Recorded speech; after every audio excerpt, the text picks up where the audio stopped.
This thing is funny, smile now, but there's no teeth. Postpartum depression, right? It is something that should have persisted for minimum of 2 weeks. Like these symptoms are a lot of women in Africa go through postpartum depression even without knowing that this is exactly what they are going through.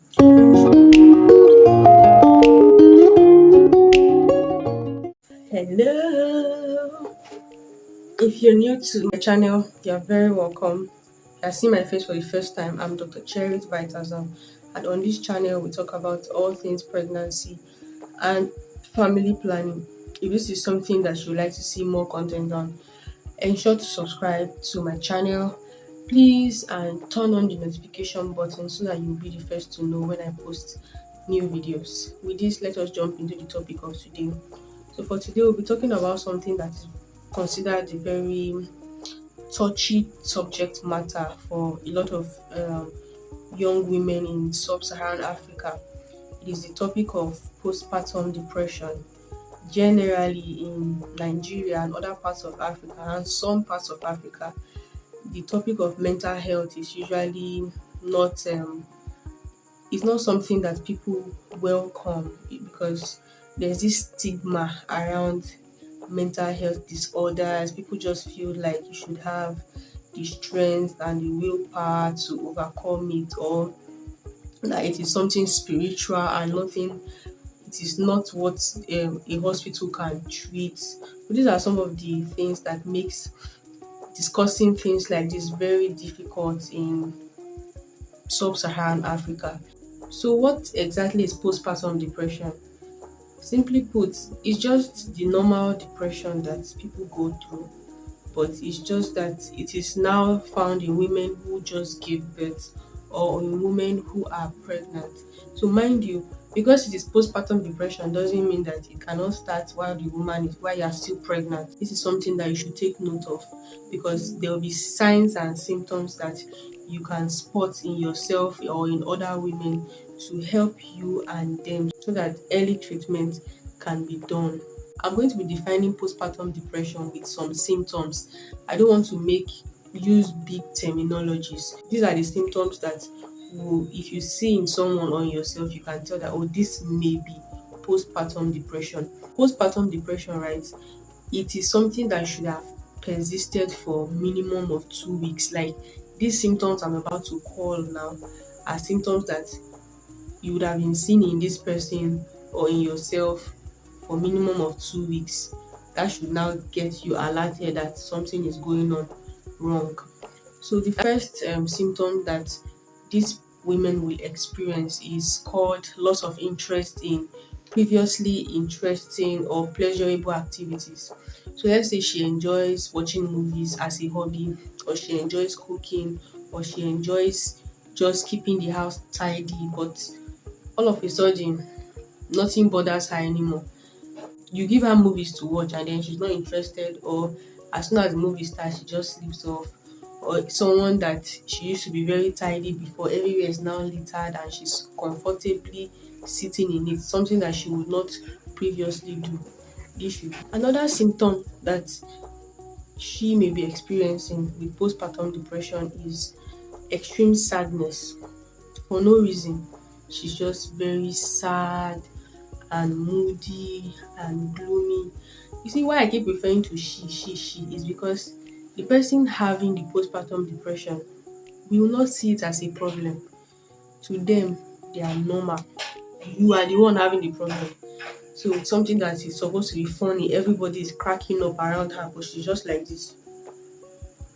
And then you are wondering, this thing is funny, smile now, but there's no teeth. That is a pointer that depression is ongoing. And this will lead me to the next point, which is crying for no reason. I've heard stories and I've seen this particular point is something that most women with postpartum depression will actually experience. They just cry for no reason. The baby is crying, they are crying. They are hungry, they are crying. They don't even, if you even ask them, okay, so why are you crying? They can't even explain. That is a pointer to postpartum depression. Another point is they just become very irritable and very touchy. It's when someone is sleep deprived, which many women in their early postpartum would be, because they have to wake up, baby is crying, they have to breastfeed. So that sleep deprivation can actually make them become very irritable. You just notice that there's just this hyper responsiveness. They respond to things that every other person will not take too seriously, but their reaction is out of this world. Another symptom of postpartum depression that these women will experience is that they become sleepless, or they now begin to sleep a lot. So it is a twin. This particular point can be insomnia or sleeping a lot. There's nothing really here to explain. When someone is sleeping a lot, you can tell that this is not how she used to sleep before. Or 2 seconds, she closed her eyes like this. The next thing, she has opened the eyes back. She's not sleeping well. She's complaining of headaches. She's not sleeping. Another symptom that she may experience is overeating or loss of appetite, no appetite at all. So some will just eat any. You can tell that this kind of eating is not normal again. Like, you just eat now. Before you know it, you're asking for something else. Before you know it, you're asking for something else. That overeating can be a pointer to depression. And then loss of appetite. They don't want to eat anything. And this will lead me to the next point, which is isolation, self-isolation. They just want to be on their own. They don't want to associate with people. They are visitors. They're like, oh no, I'm tired. I don't want to see anybody, including their babies, including their husband. They just want to be on their own, just probably lying down or thinking about their life or something. But that self-isolation is a very strong pointer. It's a strong pointer to postpartum depression. Then a more serious pointer to postpartum depression is thinking about harming herself or the baby. A woman in her early postpartum or at any point of postpartum period sef is thinking about harming herself or the baby. Run, run to the hospital. Well, we're going to get to the treatment, but that is a strong point that should not be overlooked. Nobody in their right minds will actually want to harm their babies or themselves. So that's a very strong point that should not be taken lightly, even if they joke about it or make it seem like it is insignificant. It's actually a significant point that should cause worry. One other thing that these women with PPD with PPD, postpartum depression, will experience is hating the baby. They just hate the baby. They don't want to see the baby again. They don't want to carry the baby. The baby is crying. It's as if they should hit the baby to cry more or something like that. They don't want to associate with the baby. They don't. That's a pointer. And then that now extends to them hating themselves, not liking how their body is looking, or just not that low self-esteem, worry, anxiety for no reason. They're just anxious about, oh, is this baby still breathing, or is this that it is not. It's okay to actually worry about your baby's breathing and baby eating, but when it's now getting too much, you will know when it is getting too much. You will see the sign that this is an abnormally high level of anxiety for someone that has people around her who are also looking after this baby.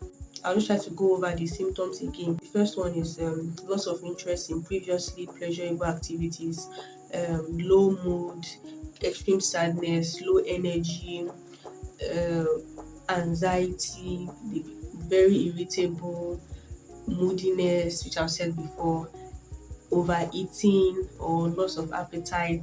They don't want to have anything to do with food, or insomnia, oversleeping, feelings of harming themselves or the baby, or and even hating the baby.